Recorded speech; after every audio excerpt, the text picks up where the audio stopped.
Welcome to the fourth meeting of the research seminar The Penetration of Arabic Philosophy into the Latin Philosophical Tradition, organized by the Aquinas and the Arabs International Working Group. As you already know, I am Nicola Polloni, and today we are going to discuss an intriguing aspect of Gundissalinus' reflection, his attempt at providing the Latin debate with a new and updated theory of articulation of scientific knowledge. I will try to summarize Gundissalinus' perspective and the outcomes of his reflection through the consideration of two exemplar cases of sciences and disciplines presented by Gundissalinus in his treatise on the division of philosophy, that are natural philosophy and metaphysics. Before doing so, I will briefly examine the discussion of the overall articulation of knowledge Gundissalinus presents in his prologue to this treatise, and the crucial role played by one of the final sections of the divisione philosophiae, the so-called Summa Avicennae, the convenientia and differentia scientiarum praedictarum, a section in which Gundissalinus expounds the principles through which the division he proposed is pursued. But the very starting point of all this must be traced back to another writing authored by Gundissalinus, the De Scientis.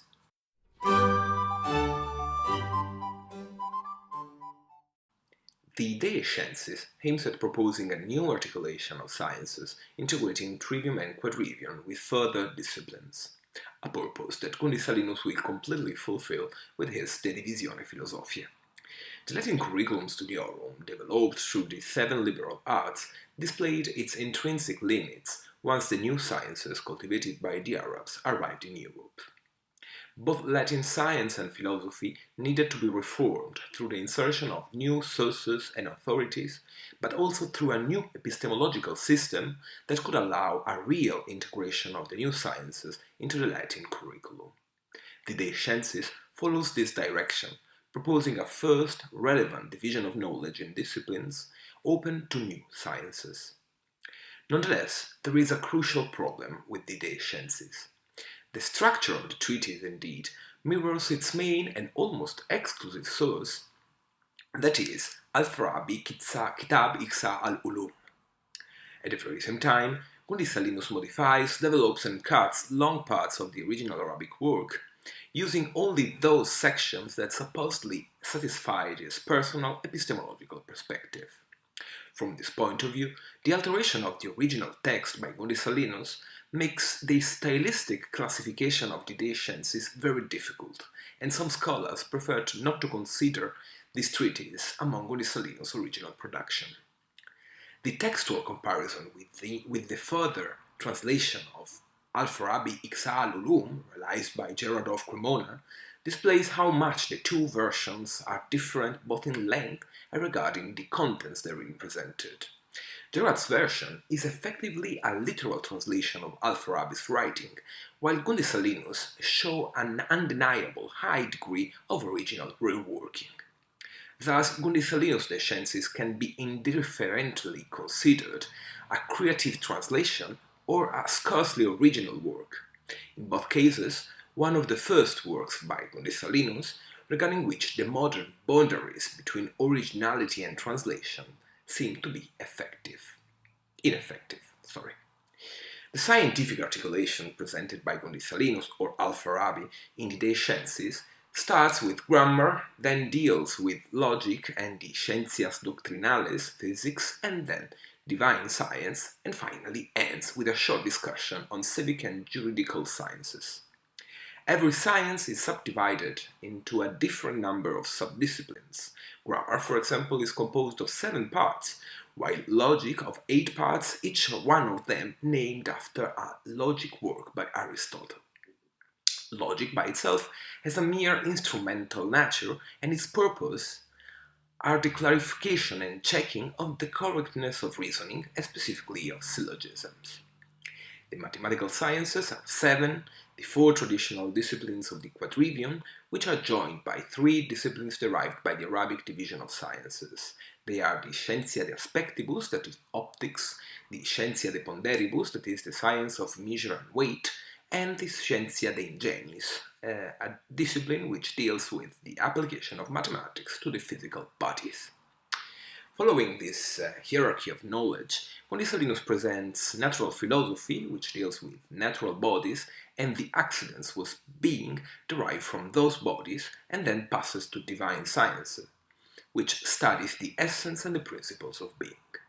Finally, the treatise ends up with a brief examination of civic science, whose main authority is Aristotle's Politics, a text whose Latin translation had not been realized yet, and juridical science, which is divided into two sub-disciplines. This very short presentation of the structure expounded in the De Sciences shows that Gundissalinus had dealt with the problem concerning a new and wider articulation of the science earlier in his career. This fact is not surprising. The traditional division of sciences into the 7 disciplines of the quadrivium and trivium, widened through the consideration of a varying number of mechanical arts, was indeed completely insufficient to receive the new disciplines made available by the translation movement, of which Gundissalinus himself was a prominent exponent. The creative translation of Al-Farabi's Kitab makes clear that Gundissalinus was willing to use the Arabic sources to justify the very same use of the Arabic sources, displaying here, as in his psychological and metaphysical writings, the overall consistency between Latin and Arabic traditions. This project would be accomplished with the most famous of Gundissalinus' writings, the De Divisione Philosophiae.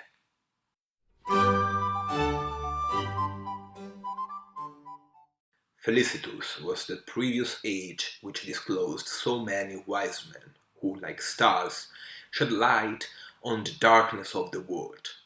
Indeed, as many of them brought forth sciences, almost as many torches they left us to enlighten the ignorance of our minds, writes Gundissalinus at the very beginning of his De Divisione Philosophiae. That golden age is opposed to the present time, continued the Toledan philosopher, and this is the reason why an examination of what is wisdom and what are its parts and usefulness, as well as the delight it creates, is necessary. The incipit of the De Divisione Philosophiae thus makes quite clear the purpose of Gundissalinus' writing, providing an overall examination of what are wisdom and philosophy through the analysis of the disciplines which compose them. Even if the opening sentences of the De Divisione refer to the ancient wise men, what Gundissalinus is trying to accomplish is not a return to an ancient or even classical concept of knowledge, which by many points of view corresponded to the Latin traditional curriculum of the 7 liberal arts. On the contrary, as we are going to see, Gundissalinus' aim is to justify the integration of new disciplines among the recognized Latin sciences, disciplines which were seeing a huge development thanks to the new texts translated from Arabic and Greek into Latin in the 12th century. Edited by Bauer in 1903, the De Divisione is articulated into a quite peculiar structure. After a large prologue presenting the justification of the proposed division of knowledge, Gundissalinus analyzes some of the sciences he mentions, 17 to be exact. Before the passage to the discussion of practical sciences, Gundissalinus exposes the fundament of his discussion through the large quotation titled, following Jansen, Summa Avicennae de convenientia et differentia scientiarum praedictarum. Then, after a fast treatment of practical sciences, the treatise ends with a short conclusion. The sources used by Gundissalinus in the De Divisione are many, from the traditional references to Boëtius, Isidore of Seville, Bede, Priscianus, to William of Conches and Thierry of Chartres, up to the new sources such as Isaac Israeli, Al-Farabi, and Avicenna, all of them combined together in Gundissalinus' typical way, which is finally familiar to us. The prologue displays a very interesting discussion of the relation among knowledge, wisdom, and philosophy. Human being only desires what is related to the flesh or the spirit, since he is composed of them. Nonetheless, both flesh and spirit have different and contrasting aspects. On the one hand, the flesh is subject to necessity, desire, and curiosity, and only necessity, meant as what is necessary to the body to be conserved is related to an actual knowledge.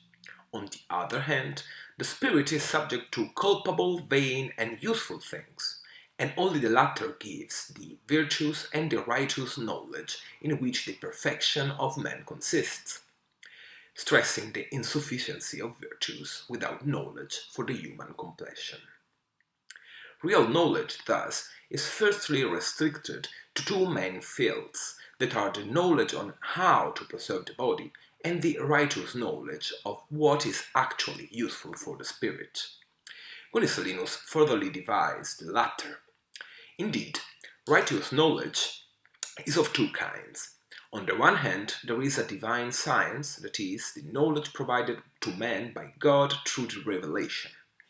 On the other hand, there is human science, which is articulated into the so-called liberal arts. These are furtherly articulated into two parts. On the one hand, we have eloquence, which is formed by those sciences which concern with the right and elegant speech, such as grammar, poetics, rhetoric, and law. On the other hand, there is wisdom, sapientia, which counts all those sciences that enlighten the human soul to the cognition of the truth or that come to the love of the goodness. These disciplines, says Gundissalinus, are philosophical sciences, since there is no science which is not a part of philosophy. But what is philosophy? As Alexander Fedora pointed out, Gundissalinus provides 6 definitions of philosophy, examining the problem by the perspectives of the properties and the effects of philosophy. As for the properties, philosophy is in the first place the assimilation of man to the opera creatoris, through the virtue of humanity, an assimilation which is realized as perception of the truth of things through what is convenient to the truth. By this, Gundissalinus means that philosophy is the examination of the creation through the 4 Aristotelian causes. Each one of them is taken into account with its spiritual, that is, philosophical meaning, following and quoting Isaac Israeli. But, at the very same time, through its property, philosophiae stadium et cura et studium et sollicitudo mortis, with Plato, and it is rerum humanarum divinarum que cognitio cum studio bene vivendi conjuncta, as well as ars artium and disciplina disciplinarum. More interesting are the definitions of philosophy through its effects. By this point of view, philosophy is firstly the man's complete knowledge of himself. Indeed, through the perfect knowledge of himself, man knows, I quote, the spiritual and corporeal substances, the first substance, which is the subject of diversity, created by the virtue of the Creator without any mediation. And he knows the first general accident divided into quantity and quality and relation. And he knows the remaining 6 composed accidents derived by the union of the 3 simple accidents with the substance. And since he understands all these, therefore he already comprehends all science of every existing thing, and thus he is worth to be called philosopher. This passage, evidently grounded in Gabirol's Fons Vitae and in the microcosmos-macrocosmos relation, is finally accompanied by a 6th and last definition of philosophy as amor sapientiae, regarding which Gundissalinus underlines that wisdom is the truth of the science of the first perennial things and the comprehension of the intellectual virtue through its conclusion, that is to say, through the truth or falseness of judgment. After having exposed what is philosophy, Gundissalinus can go on and state that its intentio is the comprehension of the truth of every existing thing as far as it is possible to man. Nonetheless, some things are in our will and operation, others are not. That is to say, some things derive from the human being, others are natural things. For this reason, the first division of philosophy will be into 2 main sciences, the one of them related to the knowledge of human action, the other one directed to the knowledge of what is independent from human actions. They are practical and theoretical philosophy. The former as knowledge on how to act or behave, the latter as knowledge of what has to be object of intellection through mental cognition. Following the Aristotelian tradition, both theoretical and practical philosophy are divided into three parts. As regards to the definition of the difference between the three theoretical sciences, Gundissalinus uses and combines together different perspectives, and basically Avicenna's and Boëtius, through an approach brilliantly examined by Henri Augunard Roche and Alexander Fedora. Let me just recall that, concerning matter, Gundissalinus articulates theoretical philosophy into philosophia naturalis, whose object is into matter, scientia disciplinalis, that is, mathematics, and philosophia prima sive metaphysica, whose object is completely alien to matter. A problem of consistency arises from all this. Gundissalinus, indeed, furtherly mentions among those things without matter that constitute the object of metaphysics also the angels. And we know that Gundissalinus' universal isomorphism contradicts this assertion. But is this a real contradiction? Two remarks are necessary to answer this question. In the first place, here the term materia is presented in an equivocal sense, as corporeal substance in general, and not as the substrate. Indeed, throughout this section, materia is connected to corruptio. In the second place, and even more importantly, Gundissalinus' prologue is the presentation of a program of study that, from the sciences of eloquence, arrives to first philosophy. In such a presentation, universal isomorphism is not a preliminary assumption, but an outcome of the metaphysical analysis, as the very Gundissalinus claims in the closing sentences of his prologue, stating that, I quote, In some cases, truth is known, in other cases is unknown. The known truth is such as 2 is more than 1, and the overall total is more than one of its parts, and similar sentences. The unknown truth is like saying that the world has begun, and the angel is made of matter and form, and similar sentences. And each one of the unknown truths become known only through something which is known. Coming back to the articulation of philosophy, Gundissalinus states that practical philosophy too is composed of three sciences, named scientia politica, ordinatio familiaris, and ethica. Also in this case, the Toledan philosopher is following the Aristotelian tradition, but Gundissalinus displays no real interest toward practical philosophy. Indeed, just a few lines are dedicated to this topic in the prologue, and just a few pages at the end of the treatise deals with the disciplines of practical philosophy in a meager discussion that shows how Gundissalinus' interest resided in physics, metaphysics, and mathematics. Finally, the closing part of Gundissalinus' prologue to the divisione philosophiae is dedicated to logic. As you know, logic suffered a certain degree of oscillation regarding the consideration of this discipline as a pure philosophical science or a discipline instrumental to philosophy.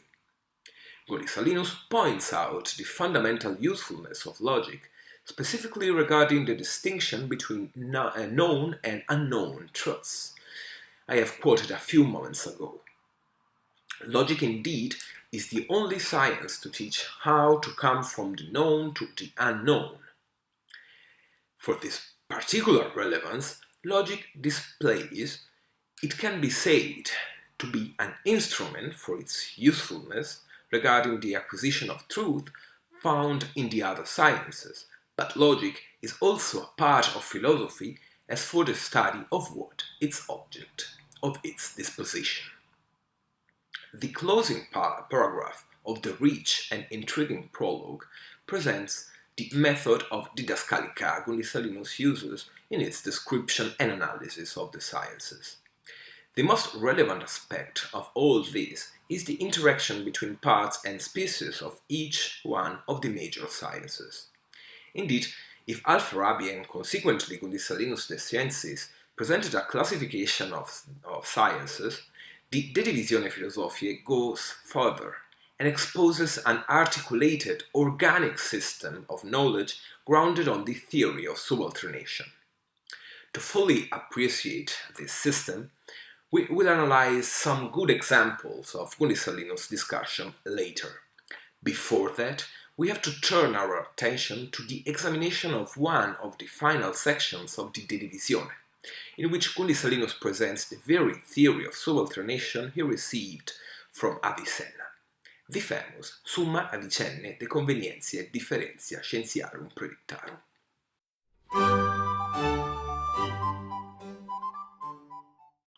Located in the final pages of the De Divisione Philosophiae, Avicenna's sum on the consistency and difference of the aforesaid sciences provides Gundissalinus' writing with the very theoretical pillars upon which his articulation of knowledge is built. The section is the Latin translation of chapter 7 of the second part of Avicenna's Kitab al-Buhran, the only extant Latin translation of this writing. It is possible and even probable that Gundissalinus translated this passage aiming at quoting it in his De Divisione Philosophiae. And this could also explain why Gundissalinus presents this section as a long quotation. As you know, indeed, Gundissalinus never refers to his quotations as to actual quotations, but insert them into his writing as proper parts of the text. Gundissalinus, or better Avicenna, starts the discussion on the relationships amongst the sciences, identifying the root of these differences with their object.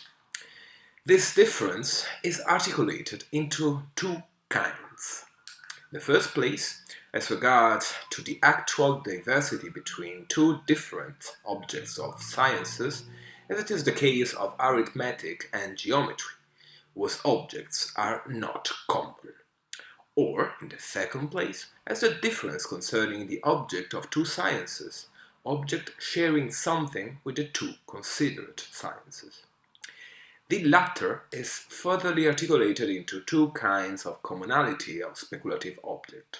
Indeed, this commonality can be the commonality of a more extended or common object than the other, such as the commonality of the genus as regard to the species and the accident proper to the species. Or, the commonality can be such as that between something common and something discrete, as with the consideration of medicine and ethics, where medicine considers the human body and ethics the rational soul. At the very same time, the commonality of kind A, that is, the commonality on which what is more common shares something with the less common object, can be further divided into two cases that are, in the first place, the commonality between genus and species, such as the study of the pyramids, as for their corporeal being and measure, or as the commonality of the genus with the accidents of the species, such as the relation between natural philosophy and music. The latter is further divided into two kinds of relation, and this is the last division, no worries. The first one is the consideration of the minor term as part of the speculation on the major term. The second one is the consideration of the minor term as separated and below the major term, and thus the second science studies the essential accidents of the object of the major science. This is the famous distinction between parts of a science and disciplines subordinated to that science, which in Gundissalinus' treatise are called species. This distinction is crucial. On the one hand, it lays the basis of an organic articulation of knowledge where every science is connected to the science hierarchically superior as its part or species, up to metaphysics. On the other hand, This doctrine allows Gundissalinus to integrate in the Latin system of science new disciplines that were finally available to the Latins, but that could not be considered as parts of the theoretical sciences, as it is the example of necromancy or alchemy. While the science, which is part of the superior science, provides a kind of internal development of that science, as we are going to see in a few minutes with natural philosophy, the subordinated science is a separated discipline that shares something with the science to which it is subordinated. Gundissalinus and Avicenna present 4 kinds of this subordination. The first one is the case of medicine in comparison to natural science, that is, considering the essential accidents of the object of natural science. The second kind of subordination is provided by the example of astronomy and geometry, where astronomy considers the non-essential accidents of the geometrical object with a certain disposition in their essence, but not as relation. The third kind is exemplified by the relation between optics and geometry. Optics considers the non-essential accidents of the object of geometry not as for the essential disposition, but regarding the relation, since specifically optics considers the lines connected to sight and posits them as its object, considering their essential consequence. Finally, the fourth kind of subordination is that between the note and natural philosophy, when the object of the minor science is an accident of some species of the common genus. As I was saying, the distinction between partes and species provides an organic system of knowledge hierarchically ordered. The peak of this system is metaphysics. Indeed, this science deals with being and oneness, which are common to the objects of every other science. But none of those sciences deal with them regarding their essence. Thus, every science is subordinated to metaphysics, but metaphysics is not subordinated to anything. Now that we have cleared the very doctrinal core of Gundissalinus' De Divisione Philosophiae, we can go back to the examination of some typical example of Gundissalinus' reflection, starting with the discussion of natural philosophy.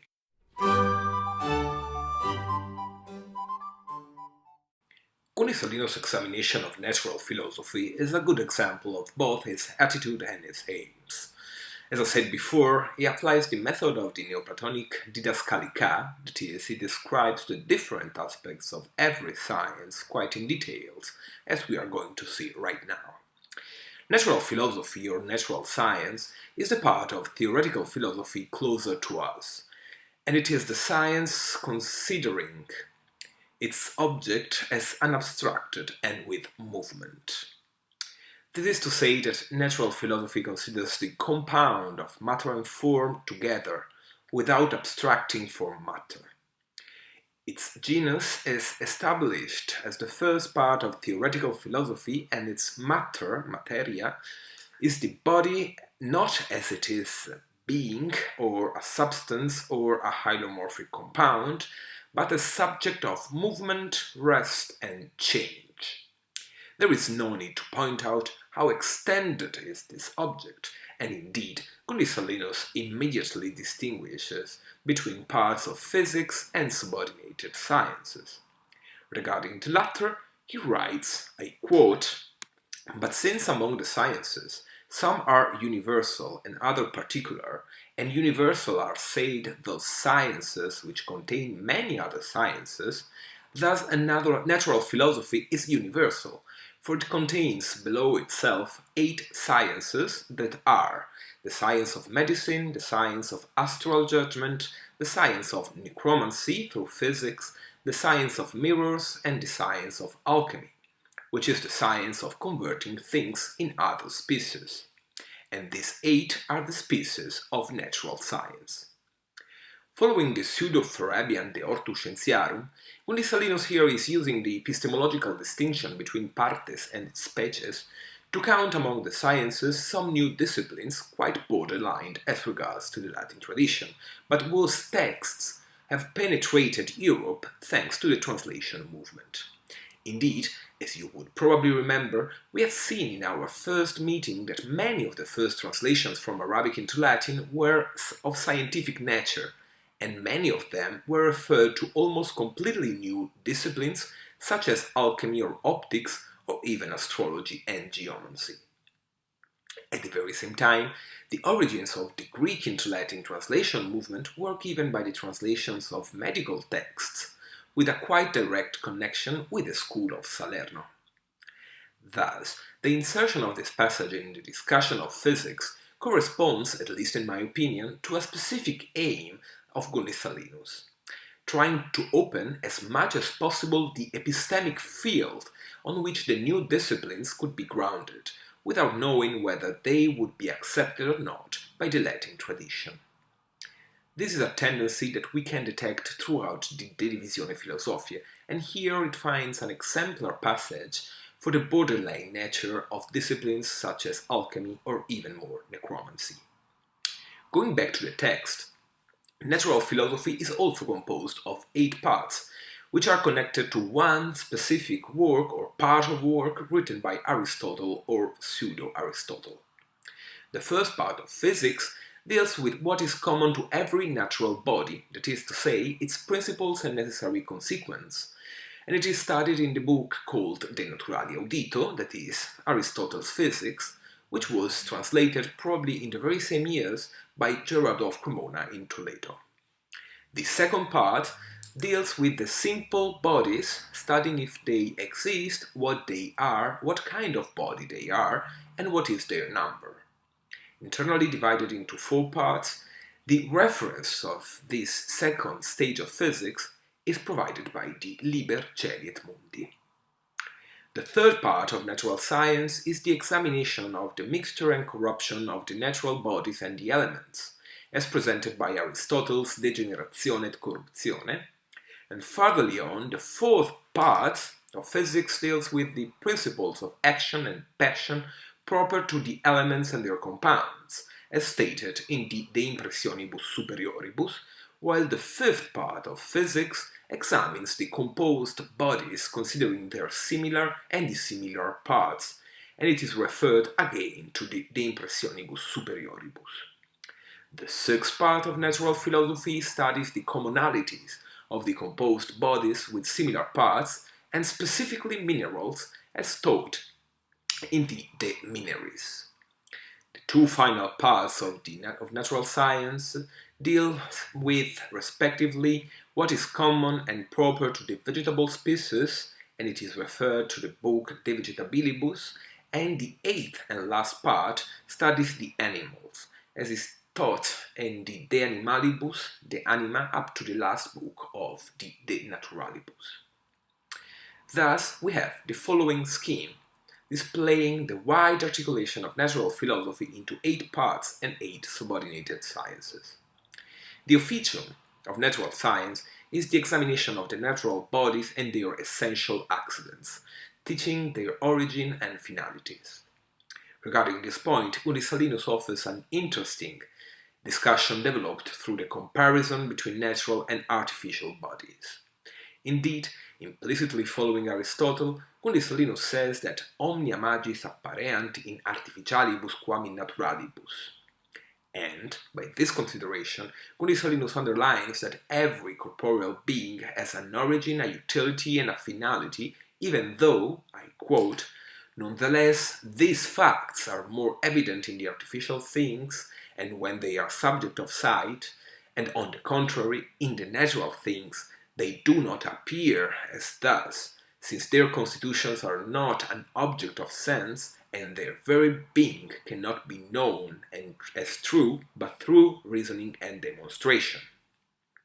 This tendency further appears in the discussion of the purpose of physics, regarding which Gundissalinus says that natural philosophy shows what is sensible of natural bodies and demonstrates what is intelligible of them, and thus physics teaches what are the movers and purposes of natural existence. Finally, Gundissalinus exposes what is the instrument of physics, and it is the dialectic syllogism, what is its artifex, the natural philosopher, and its ordo legendi, for which natural philosophy comes after logic and before mathematics, as we have seen.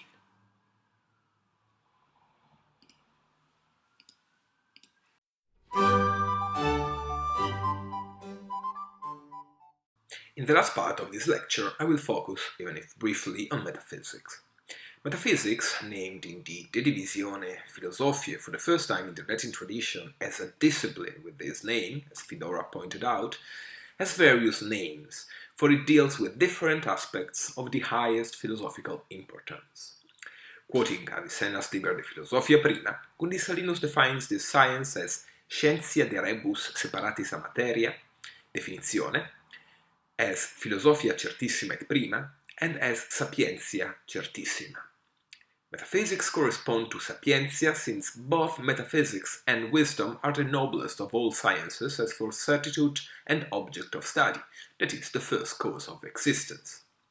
All the same, divine science also certifies the principle of the subsequent sciences in the hierarchical epistemological order, making their principle certain since it deals with what is most evident and common, that is, being.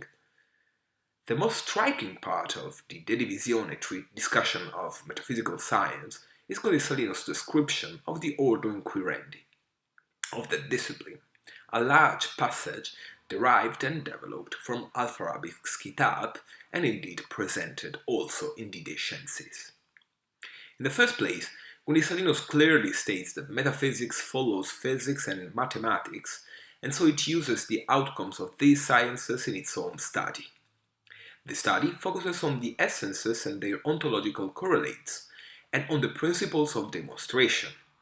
As for the essences, metaphysics has to demonstrate their finite plurality in number, their mutual differences, their hierarchical order up to the first cause that precedes everything. The first cause gives being, unity, and truth to every existent, since it is the absolute being, one, and truth, as metaphysics has to state, also through the analysis of God's attributes. Once the Philosophia Prima has arrived at the examination of God's causality and intrinsic existence, its research descends back to the created beings, analyzing how every essence proceeds from God in a causal and mutually connected order. And then metaphysics has to demonstrate that the cosmic instauration operated by God is complete without any kind of superfluity or deficiency, destroying every possible error concerning God and creation. As I had the occasion to underline, this is by all means the description of a very detailed procedure of metaphysical research, almost completely derived by Al-Farabi. This procedure has a twofold articulation in an ascending and a descending moment, and I'm sorry for the disappearance. The ascending moment is developed firstly through the analysis of the caused essences, their ontological characteristics and accidents, and is followed by the verification of the principles of the subsequent theoretical sciences, that are physics and mathematics, and logic, rejecting any possible error.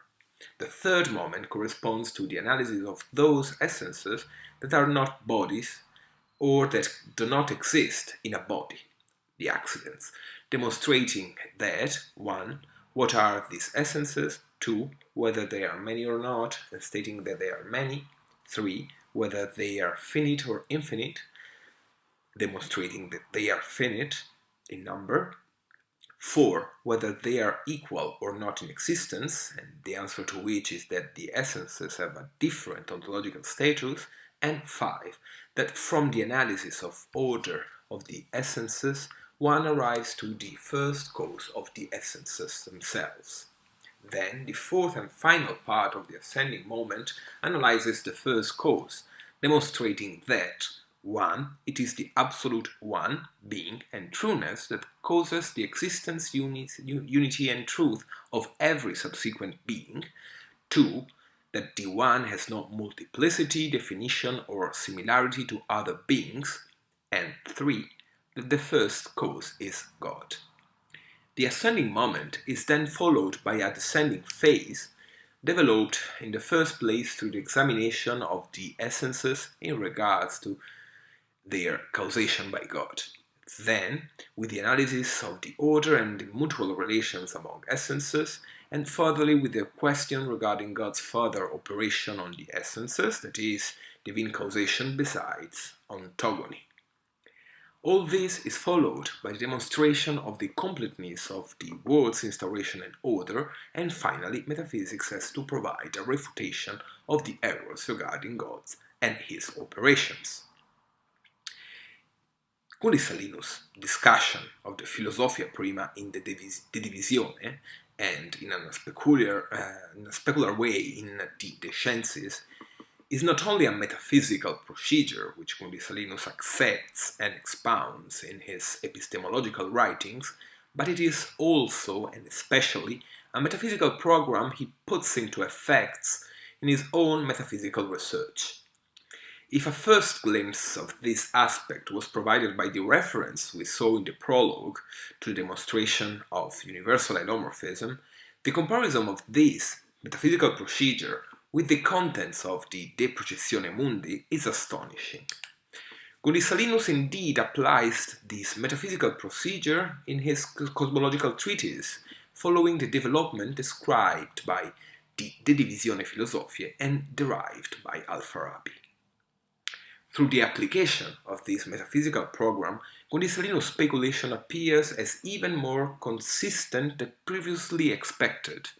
In fact, Gundissalinus' mature writings, that are the De Anima, De Divisione Philosophiae, and De Processione Mundi, are characterized by an undeniable degree of consistency in both approach and outcomes, even though they are also accompanied by problematic cause, whose resolution seems at least difficult.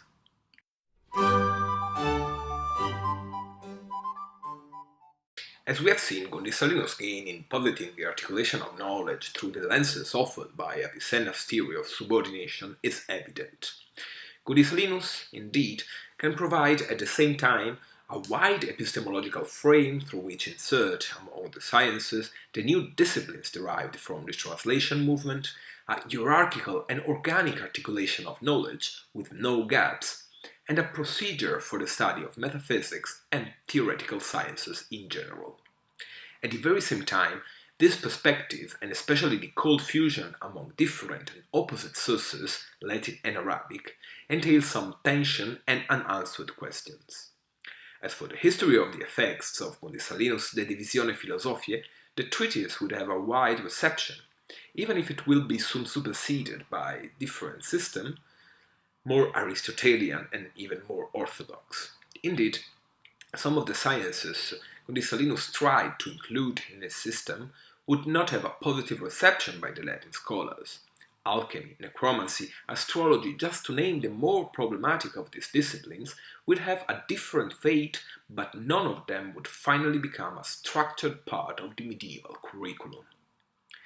Let me conclude recalling a funny example of the effects of the arrival of these borderline sciences into Europe. Just a few decades after Gundissalinus' activity, we can find a curious account of the contemporary common perception of what was happening in Toledo. It is a story referred by Caesarius of Heisterbach in his Dialogus Miracolorum, and tells us the incredible account of one of the pupils that were attending the famous School of Necromancy of Toledo. I quote, "I will tell you something marvelous that actually happened while I was in Toledo. Together with many pupils coming from different countries to that town in order to study the art of necromancy, there were some youngsters from Swabia and Bavaria. They had heard beautiful and incredible stories from their master, and willing to know if those stories were true, they told him, 'Master, we want to know see with our eyes what you teach us, so that we can take advantage of our study.'" You can imagine what kind of disgraceful chain of events witnessed those German pupils, with demoniac evocation and even a demon council presided by the very devil. What is worth noting is that in just a few years, the peculiarities of the innovative activity of translation and philosophical production that took place in Toledo were already seen with suspicion by non-specialized but all the same learned people as Caesarius. Thus, the legend of the Toledan school of necromancy, variously attested, gives us some glimpses of the impervious and revolutionary path undertaken by Gundissalinus and his colleagues, and one of the most exemplar case of this revolutionary path is for sure offered to us still today by the consideration of the divisione philosophiae. Thank you very much indeed for your attention.